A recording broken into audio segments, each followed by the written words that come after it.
मैं 25 साल पहले जब सियासत शुरू की थी तो मैं इसलिए नहीं आया था कि टमाटर की क्या कीमत है और आलू की क्या कीमत है।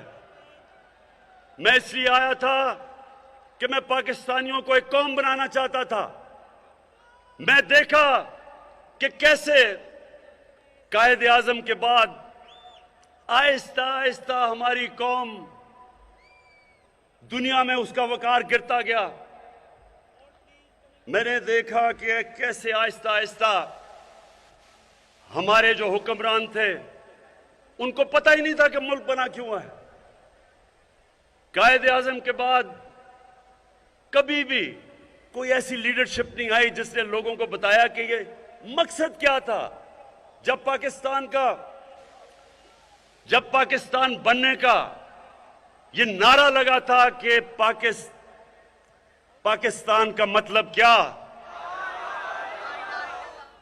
तो ला इलाहा इल्लल्लाह जो नारा था वो इसमें फलसफा था कि कैसे हमने एक गैरतमंद और अजीम कौम बनना है।